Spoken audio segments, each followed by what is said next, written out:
Hey everyone, welcome back to Case Break Analysis. I'm JT with another Case Break simulation. Today we got 2022 Stadium Club Chrome Baseball. Keep that distinction. This is Chrome Baseball. If you haven't seen my videos before, I'm going to give you a bunch of advice. I'm also going to give you some analytics on this product, break down some of the print runs, and tell you which teams I think are worth buying and which aren't, and what prices you should pay. If you make a purchase, that's on you. I take no responsibility for you getting a hit or not. Obviously, these are random cases and I have no control over it. So if you make a purchase, this is just advice. So all I'm trying to do is make it so that you don't have to gamble as much and you have more certainty when you go into these breaks and hobby box purchases that you might make. So what is Stadium Club? Well, Stadium Club itself is a photocentric product that is more for the collector than the investor, typically. The Chrome version of that, I think, is kind of the opposite of that. It is giving the Stadium Club look to people who want to spend big bucks. If you get, like, for example, let's say they had Stadium Club Chrome as its own unique set in 2017, you'd have that Aaron Judge card in all of the Chrome sets and the refractors and everything, that rookie card. Whereas now you kind of have the paper-based version with the red foil. You have the one with the gold foil. I think the sepia, maybe the black and white, and then a chrome refractor. And I think there might be a superfractor. But in this sense, in this case, you get all of that. Plus, you get all of the. Well, you don't get the paper versions and the foil color. You actually get the chrome card with all that great photography. And really, what Stadium Club is um, is it's made on that what Stadium Club Chrome is. It's made on that Chrome technology that they use for Topps Chrome. Makes it super collectible. The Stadium Club brand is that high quality photography. The photos go to the edge of the card. There's no borders, and a lot of times they supplement words and certain types of designs with foil. And in this case, they do it with the printing design. So I think that's really cool. You get 6 cards per pack, 14 packs per box, and 16 boxes per case. So you're actually looking at a decent sized break. If breakers are gonna take this product on, you're probably looking at a break that will only last about 30 minutes, just based on what's in this. I don't think it's gonna be super long, even though you do get more packs and more boxes. I could see this break going very quickly, considering there's one autograph card per box. So you're going to find that hit rather quickly. And then there's 14 inserts or parallels, which gives you one per pack. So here's the design. It's the same as the Stadium Club design, except it's on chrome stock. Here are all your different parallels. And here's what the gold version looks like. Or maybe this is the orange version. Yeah, the orange version is the one you see here with Tatis, who should actually be back here within the next couple weeks. So his cards might become relevant again. Here's an autograph version, Bryce Harper. Really, I'm going through these rather fast because there's not a lot of difference here between this and the previous Stadium Club. But I will highlight a couple things. Like, for example, I think the insert sets in Stadium Club tend to be a little tacky, don't look that great. These look kind of good. I think this is going to be the superfractor here, this one that you're looking at on the screen now, only because it has that design in the background, those little circles. That's the superfractor design. But these dual autos pretty nice. Makes it a lot easier to do the team breakdowns when the teams are the same, but oftentimes they're not. So there is cosigners, and cosigners has existed for a while. Now the 1991 parallel they've been doing for a couple years now, and I love this set. I think this is the best part of Stadium Club Chrome. And in fact, if you find yourself with an excess of these, I will gladly make you an offer on buying them because I love the Stadium Club 1991 design and I collect them. On Chrome stock, these look great. I think this is just like they were way ahead of their time in 1991. Even the 92 design would look cool by putting these on paper stock, whereas they look really, really good on Chrome stock, better than I think they've looked in the past. And even though this checklist kind of mimics that 90s checklist with 400 different cards in this year's, you find a lot of Stadium Club 91 Stadium Club cards in your collection, and you're like, who the heck is this player? And that's going to happen this year as well. But I wouldn't be too worried about it. Beam Team, I think this year is the worst Beam Team card. I think the Beam Team in 2017, I think, in my opinion, was the best. It had that graded foil checkerboard kind of thing in the background. Maybe it was like a diamond checkerboard, something like that.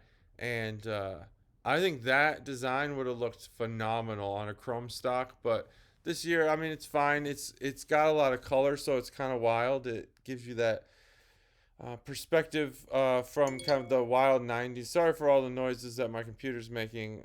I should have silenced my calendar before, but it happens. So I think Beam Team this year is kind of the worst. I wish they'd do some throwbacks to the old Beam Teams because those on Chrome stock would look cool. A lot of cards on Chrome just look better. Like this one, for example, the Ring Hunters. This kind of has that Don Russ city, um, whatever the cityscape card is. I can't remember, hometown or World Series town, whatever it was for Don Russ. I'm blanking on it right now. It kind of has that very busy design, and putting that busy design from this 1995.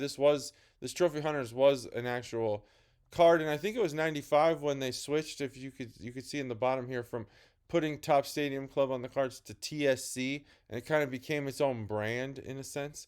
And I think that's really where Top Stadium Club started to go down and be terrible. But it came back and it's good now. I love this product. I think it's great. And this Ring Hunters card, this busy design, it's gonna look cool on Chrome stock. So look out for that. Here's your parallels of those. Now the cost of these at Steel City is going to be $2,050. The reason, again, if you haven't seen my videos, why I use that is because breakers are going to get their discount, but then they're going to mark those cases up when they sell them so that they can make a profit. Otherwise, what's the point of doing business? There is no point. If you don't make a profit, you're just giving things away for free. So I use that price, and what I do is then I distribute the cost of that case across all the teams equally by the different types of cards. So in this case, I'm going to show you which teams have the most autographs and how we can distribute the cost of that case equally amongst those teams based on those autographs. And the reason why I do that is because you might be thinking, well, I want the best hit. I want the Julio Rodriguez. I want, the Wander Franco. I want those great players. That Bryce Harper I showed earlier. I want that card. Well, the probability of you getting a single player is not easy to calculate, and it's very low. But if you go by, I'm going to buy into a team break, and I want the highest probability of getting a hit. That's really how you should approach these breaks. I know that you're probably thinking I'm the idiot for suggesting that you buy a team that doesn't have the best players, but that's not the case. When you buy into these, you're gambling, and in order to make your gamble more of a certainty, buy the teams with the highest probability of a hit. You don't care in poker whether, not poker, in blackjack, whether when you hit 21, whether that, if you have the ace, that next card is a 10, a jack, a queen, a king, maybe, in a ranking system that might matter. But as long as you're hitting 21, you're good. Here is the same thing. As long as you're hitting, as long as you're getting a hit out of the break, you're good. So let's buy the highest probability. So let's distribute the cost of the case over all of those teams. We find that the Mariners have the highest number of autographs by print run. That includes, so you might see that they have 39 different autograph cards, different subjects, different types, beam team, inserts, parallels, base card, autographs, all that stuff. Well, if you explode out the print runs and how many, 1 out of 99, 1 out of 10, 1 out of 5. If we take all those cards, add them up, they have 1,431. So if you buy every case of Stadium Club Chrome, you will wind up with 1,431 Mariners autographs. And then what I think, if we treat every autograph exactly the same and say they're all worth the same amount of money, then you should pay $139, about $140, because what you're paying for there is probability. You're not paying for autographs. You're not paying for hits. You're paying for the probability that you'll get a hit. And in that case, you should pay a higher amount for the Mariners than every other team. And so here are the other teams on that list, and under the same description. So look at this second column. This is the number of autographs they have in the product, and this is the price you should pay. At least you should stay around that price. And I'll go through. This is 11 through 20 now. The first page was 1 through 10. This is 11 through 20, and now the next page here is 21 through 30. And so they're in that order. If you get down to that low, I mean, really, you shouldn't be paying a lot for those teams. Okay, so if you're somebody who's really looking for refractors, you don't care whether they're autographed or not. You just want to maximize the number of refractors that you can hit on. Buy the Yankees, because if you take into account the print run, they have 34,000 different refractors in the set, and that goes from the base refractor all the way to the super refractor for the base set, and then all the parallels for all of the different insert cards. Um, I think, yeah, that's right. And so it's for everything that is marked as a refractor, whether it's insert or base. That's included in that. So they have 34,000, and if you were seeking refractors, obviously you don't want to pay more for just refractors than you would autos. But if you are a collector of refractors and that's what you value the most, go ahead and pay more than $80, because the Yankees, as far as probability for autographs, you're really looking at middle of the pack here, 824.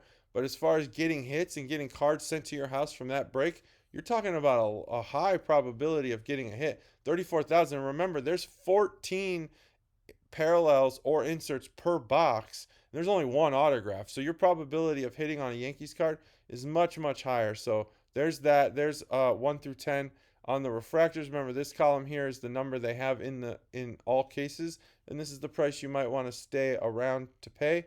This is teams 11 through 20, with the Blue Jays kind of in the middle, and then the bottom tier of the teams for the refractors. Now we'll do the same thing for insert cards. If you're someone who's collecting a lot of beam teams and stuff, I had to make some assumptions about the print run, so that's why you see these nice round numbers here, whereas the other ones are kind of more accurate, because I had a lot of print runs already. I knew which cards were out of 99. I know which cards are out of 10.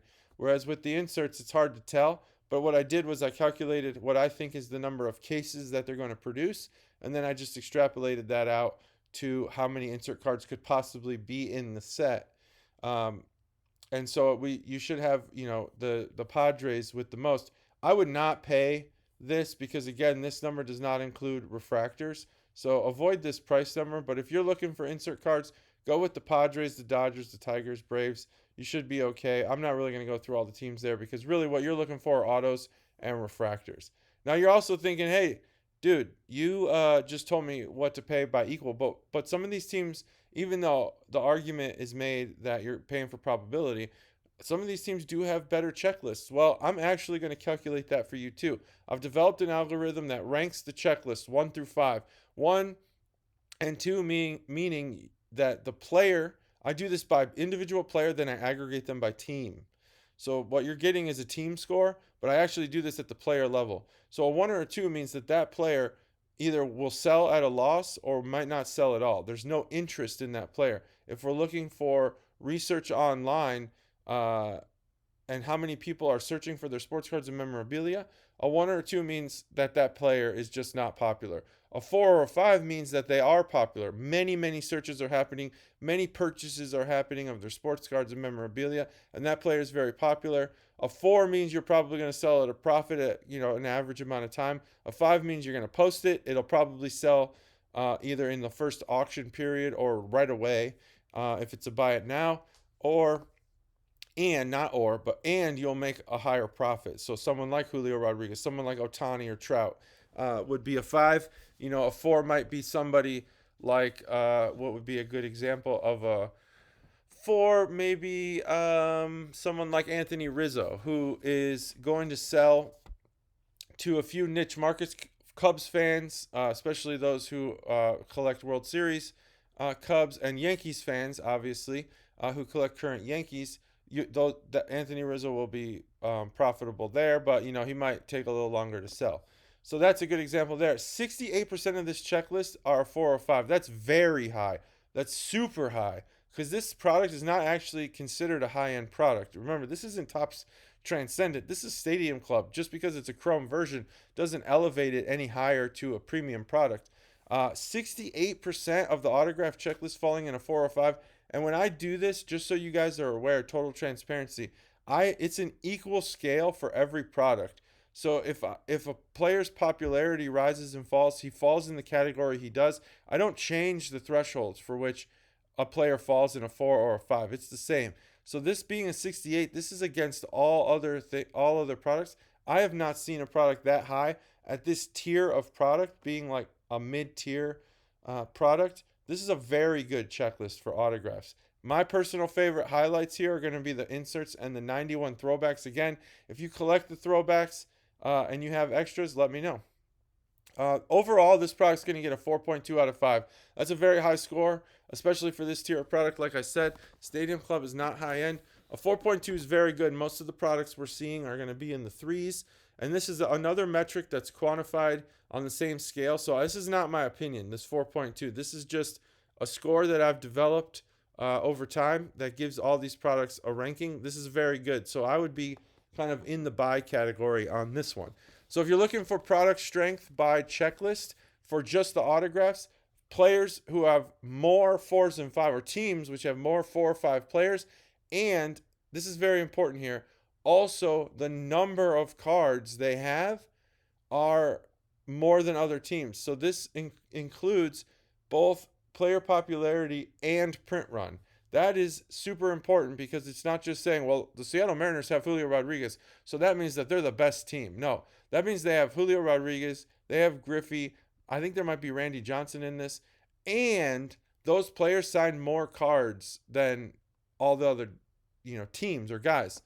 So the reverse of that would be if the Mariners had all those players, but they only had one of ones, so they'd have 3 cards. That team, while having a very strong showing of autograph subjects, would be super low because the print run is too low. So again, you're paying for strength, but here you're also still paying for the probability that you're going to get a profitable hit. So that's how this table could be looked at. Which teams give you the highest probability of hitting on a profitable player? From the autograph perspective, the Mariners are still on top. So we pay about $150. You're paying a fair price for the Mariners. If you see this team listed for like 300, stay away because again, the probability of hitting is low. Well, it's not low. For these guys, it's higher than everybody else. But this is where you should be at. You're going to lose money if you kind of go above this price. If you hit that Julio 1 of 1 or that Griffey 1 of 1, obviously you're going to make money on that. But I'm telling you, it's not that easy. And as we get down here, like I did one for Topps, what was it? Topps, I just blanked on it. Gold label. And I had the Blue Jays at number 1, and I saw them listed for $40 at almost every breaker that I'd seen. They had them listed. I bought in, and I hit. It was awesome. I got a gold framed auto out of 99. Same thing applies here. If you see these teams listed for lower than what I'm showing you here, you probably should buy them. Even though, again, disclaimer, I'm not responsible for that. Like if you saw the Twins for only $30-$40, you're probably going to have pretty high probability of getting a hit. So here's the ranking of teams by strength, 1 through 10, and the prices that you should look out for. And here's 11 through 20, and here is 21 through 30. Now the rest of those are probably dual autos with those teams. So now we're going to look at inserts. I'm not going to look at that. But the rank of refractors by team, again, the Yankees have the strongest checklist because they have a lot of players. And this isn't as strong as the autos because there's going to pretty much be the same number for every base card, every insert card. But if you are seeking refractors, the strength of the checklist is far greater for the Yankees and the Braves than everyone else. So go for those teams. Here's 11 through 20, and then 21 through 30. So there you go. Screenshot these and use these when you're buying in. Now, if you want the strongest team in the entire set by product strength, they are the Mariners, then the Yankees, then the Braves. And this is just an aggregate of all those categories, and the best team you can buy that gives you the highest probability of buying a profitable card. It's going to be the Mariners. So there you go. There's 1 through 10. There's 11 through 20. This is probably the most important chart in this entire video. So keep that in mind. This one right here is probably the most important. Now, when should you sell your cards? Well, Stadium Club's kind of tricky because there's a Stadium Club product that comes out, and then there's the Chrome product that comes out. So there's going to be some additional spikes that aren't usual for a lot of these products. But you have about a year. So this, we're talking like one of these 2 spikes is when Stadium Club Chrome comes out, and then you have a little bit of time. There's kind of a fall off, but you have a decent amount of time. So I would say that for like mid-tier players, you want to get rid of those cards right away. If you want to get your cards graded, you do have time for the higher players, the players that matter, the players that have staying power, like Julio Rodriguez, a lot of Yankees players, Aaron Judge, Wander Franco, guys like that. You have time. So what we're looking for in this chart and why I do this chart is if there's a steep cliff here, that means that at month 20, this is not true for this chart. I'm just using this as an example. If there was a cliff here at month 20, that means you have about 20 months to get rid of your cards. So if you get them graded and they sit at the grading place for months and months and months, you might be losing out on profit. So that's what I'm saying there. This is all about the interest of Stadium Club. Now, the distribution of players over my rating system, 1 through 5, you could see that there's a high amount of players that sit between a 3 and a 5. So profitable players at 4 or 5, that's very, very good. Very good. You don't see charts like this very often. And then the players that sit at 1 through 3, they're kind of standard. 3 is usually the highest, but in this case, 5 is the highest, which tells you everything you need to know about Stadium Club Chrome. It's a good product with a good checklist. Now, for the master checklist, let's talk about the count of cards by team. The Yankees overall have the most cards. If my print run calculations are correct, which I do believe they are, you're going to have over 127,000 Yankees cards. If you were to buy every single case of Stadium Club Chrome, that would be it. Now, they have 270 unique cards, but by print run, we're talking over 100,000, 120,000. The Braves are next, then the Mariners. And this is just kind of the breakdown. And you can see here that in some cases, like with the Mariners, they actually have more unique cards. So more probably insert cards, more parallels than the Braves do. But when you look at the print runs, the Braves actually have more cards by well over, I mean, what are we talking here? Almost 10,000, 5,000, 6,000 cards. So there's 1 through 10. There's 11 through 20. And there's 21 through 30. In that order. Here, we'll just go to the last two there. They're dual cards, so there's 11 of those. So there you go there. Now for the print run of 1 of 1s, we're looking at 623 1 of 1s in this entire product. That is a lot, but not the most I've seen. I've seen products that have in the thousands of 1 of 1s, and if you watch my other videos, you'll see that as well. So 623, that's just because there's going to be 1 of 1s for every base card. That's 400 right there. And then there's going to be 1 of 1s for, I think, every insert card. So that's 623. That's going to be where you're at. Now, if you want a 1 of 5, there's over 3,000 of them. So if you get that, it's not as rare as you might think to get a 1 of 5.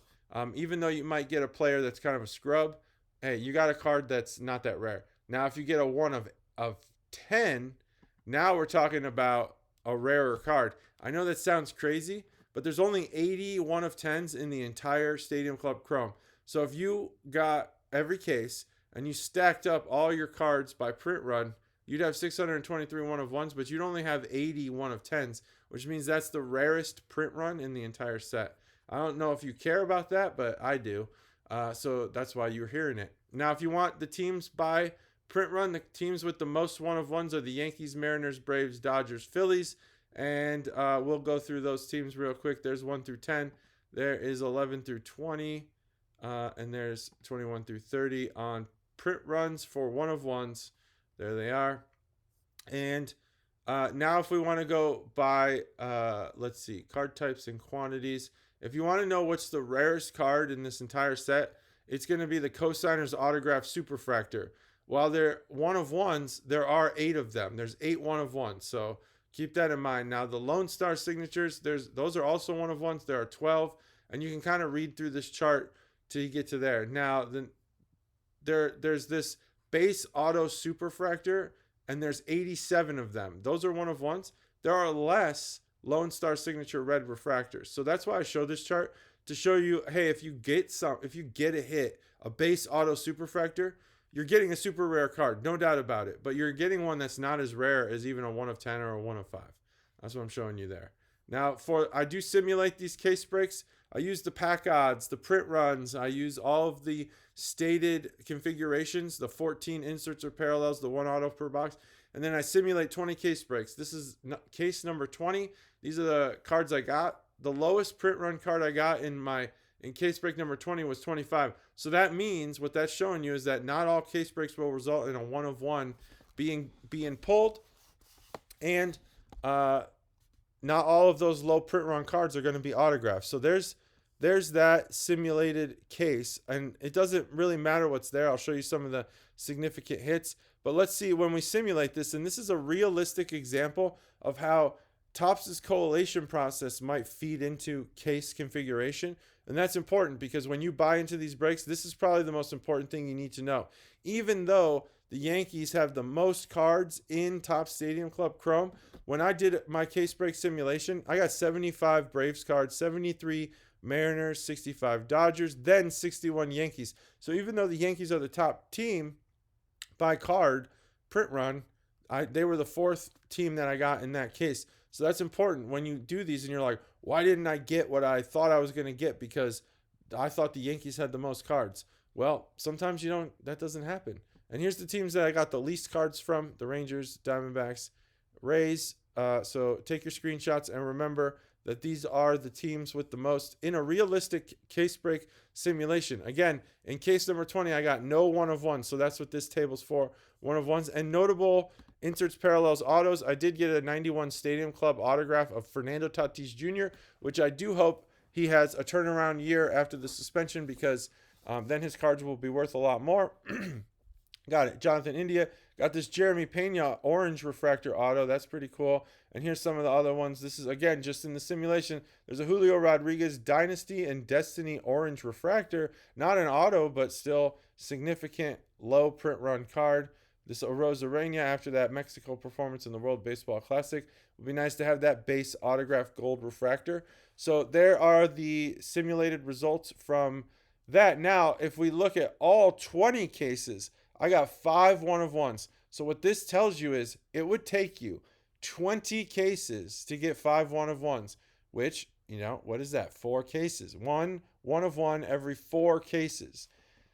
So that's what we're getting when we do a random break. We do 20 random breaks. And this is how many 1 of 1s you get. So co-signers autograph superfractors of Wander Franco and Bobby Witt Jr. That is a phenomenal card. Phenomenal. But again, the probability of getting that is so freaking low that who knows where this card came in, whether it was case 1 or case 20. Doesn't matter because your breaker's just getting random cases sent from Topps. So I got Mitch Haniger. That's not a great. I mean, Mitch Haniger is fine, but that's like a 3. He's like on a 3, a 2 or a 3 on my scale. So you got a superfractor out of that case. Not great. Yadi Molina superfractor. That's cool. Tatis signature superfractor. So there's another autograph from Tatis. And then Baez superfractor. Not bad. So, but it took 20 cases to get that. So if you're seeking 1 of 1s, what that tells you is maybe look for a different product. Now, notable stuff out of the 20 cases. I'm not really going to go through all this stuff, but there's some pretty cool stuff in here. Let's see. I know everyone's probably like, oh, we want to see Julio because he's the hot topic of the month. We got a couple refractors from Julio, Beam Team, Dynasty Destiny. So there you go. That's what we got for Julio. I don't know what else I would show here. So let's just go into the simulation. For all 20 cases, the top team did wind up being the Yankees. So if you did buy 20 cases, you should see a similar pattern to what the actual checklist configuration is. And why is that? Because anomalies aren't as prevalent when you do more, when you do things in bulk. So there's the top teams for 20 case break simulation. There's the bottom teams for a 20 case break simulation. Take a screenshot, use that in your purchases. I hope it helps you hit a lot of great cards. And here's the team by 1 of 1. So these are all the print runs. And here's by 1 of 1s. So these teams hit a 1 of 1 in 20 cases. Does that mean the probability is high? I don't know, because they're all just one of them. If we had like 10 Tiger 1 of 1s, then maybe, but we don't. So there's that. And now by card type for 20 simulations, the Cardinals produced the most autographs, then the Mariners, then the Phillies, then the Padres. So there's the teams that produced the most autograph cards. Here's the teams that produced the least amount of cards for a realistic 20 case break simulation. Remember, this is not the full checklist. This is just 20 cases. Okay, and then the inserts, we got the most from the Padres, Dodgers, Braves. We got the least from these teams here, the Cubs. We got none from the Rockies or Guardians or Rangers. And then for refractors, we got a ton of refractors from the Braves, Dodgers, Mariners, Yankees, and not so many from these teams. So there you go by card type. My overall recommendation, I love Stadium Club Chrome. I think it's a great product. I say buy. I really do wish that they would kind of throw back to some of the older cards like Beam Team. The one thing about Stadium Club that you have to keep in mind is that there's a lot of mid-tier autographs. There's mid-career guys like Jonathan India, Matt Olson, guys who are super collectible in their rookie year, but might not be as collectible later on. But guys you don't see in the higher end products, or guys you don't really see in Top Series 1, because I think Jonathan India is too collectible to have a high print run in Top Series 1, because they give you a lot of like crappy cards. The Top Series 1's where they give you all the really like lose profit guys, but not so much in something like Transcendent. You wouldn't get that unless it was his rookie year. So keep that in mind with Stadium Club. You're getting like the mid-career guys that aren't as collectible. Stadium Club Chrome, they are more expensive even as singles, and I think there's a more limited print run, but it does have limited appeal. So keep that in mind if you're an investor, that not everyone likes Stadium Club. It's more for the collector than it is for being iconic. There does tend to be some iconic cards that come from Stadium Club, but you might hit, you might not. So overall, who should buy this product and what type of things should they buy? Well, I think the casual collector, you could buy in retail and hobby. You might want to stay away from breaks unless you're specifically a team collector. Collectors on a budget, just wait for the singles, in my opinion. Maybe buy some blaster boxes, because they do have chrome blaster boxes. But largely just stay on your budget, stay within your means.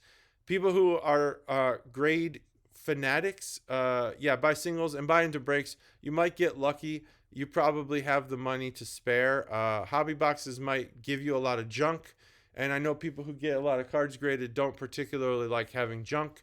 So breaks and singles. Investors, just buy everything. You might get lucky. I don't know. Singles, breaks, hobby. Obviously, if you're an investor, you're going to stay away from retail unless you're an investor who specifically buys retail. I don't know how a lot of you guys work, but I would just stick with the breaks and singles. Personally, set builders, retail hobby, buy packs, basically. Kids, you could buy this. It's not going to be too damaging to have an irresponsible kid own some Stadium Club Chrome cards. If you get a super refractor, obviously as an adult, take that, put it in a top loader, and make sure that kid keeps it safe. But otherwise, these cards can be, they can be lost in some cases to the elements, and it wouldn't do the hobby much harm. Team breaks, yes, buy. Random breaks, don't buy. I'm saying that because random breaks might wind up giving you a team that you super lose on. Yes, the people who get the great teams like the Mariners and the Yankees will hit, and they'll wind up spending less money than they would have otherwise. But the teams that don't hit, you're actually going to wind up wasting a lot of money, and you're going to have such a low probability of getting a hit that it doesn't make sense to do random team breaks. Buy team breaks because you're going to spend the same equivalent to the probability of a hit. And that is Stadium Club Chrome 2022. Thanks for watching. Let me know what else you might want to see in the future. I'm JT. Thanks for watching. Bye.